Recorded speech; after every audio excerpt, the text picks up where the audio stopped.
Hey brewers, Ryan here from the Brew channel again. Just going to give you a quick rundown on different types of fermenters to ferment your homebrew beer. We've had lots of questions, guys asking what is the best, what is going to give me the best beer, what's going to make the best beer. Ideally the best thing is going to be to make the best beer is to control your fermenting temperature to start with. Doesn't matter what you're fermenting initially, alright? But just to go through the different types of fermenters. Right on my right hand side we've got probably the cheap and nasty for those real budget brewers. This would be the one that you want to head towards. It's just a plastic container that you can buy at any superstore or Plastic World or whatever. It's got a tap. The tap does screw off. It's not that easy to clean behind the tap lid unless you're going to put your finger in. And certainly you're not going to get your hand in here to clean. You're going to get a Krausen ring. Not ideal to fermenting. The first fermentation is going to be great. Second is going to be questionable. The third I probably would even throw it away. Alright, so think about that. The second container that you can buy is also a Plastic World, the one with just a straight lid. The lids don't seal so nicely, just be careful of them, but yes, you can use them. Another point of those, they're going to tell you it's food grade. Yes, it is food grade. It can contain food, it can have malt in there and stuff like that, millies and whatever inside there.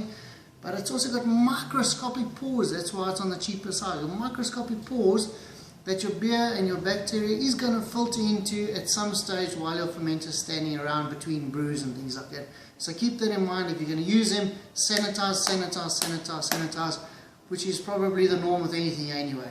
Then we've got our Copperton carboy, the plastic carboy. What's great is the tap screws off. You can clean behind the tap, let the tap soak in. But the nicest point again, got to get your hand in with a cloth at some stage. You want to sanitize here nicely. Alright, as I'm going here, I can also feel that you're going to buy a container. Feel the plastic inside here. You'll feel there's no coarse bits in here. You'll feel quality when you see it. So this is a great one for cleaning and sanitizing. I've been using one personally for a couple of years and I'm still happy with it, alright? Okay, then the next option, you've got your glass carboys. They're few and far between, but most of your American videos are all showing glass carboys. They're very nice. Glass is obviously one of the best to be sanitized. It's easy to sanitize, but a key thing with a glass carboy, you've got to have a carboy brush so that you can get it in here, get the brush in here, and you can clean this top section that you're going to need just by cleaning it. Alright? Very important. If you haven't got one of these, you can't use this. Another thing that you're going to need with this is obviously a auto siphon. You'll go in there and you're going to need to soften your beer out. So keep those in mind when purchasing one of these. Great, nice to have. Not the easiest and the user friendly, but good to have. Alright.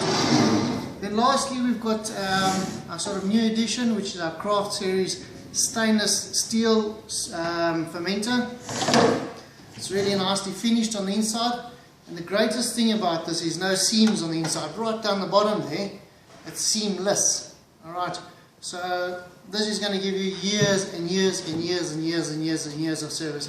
So if you are a startup brewery and you've got a bit of extra cash, I'd consider getting one of the Mangrove Jack Craft Series starter kits. It's got a great beer in it as well. You've got a fermenter that's going to last forever and you're going to be happy. Alright, so in a nutshell, prize number 1, 2, 3, 4 and look out for the cheap and nasties. They are cheap and nasty for that exact reason. Other than that, happy brewing, make good beer, and we'll see you next time. Cheers.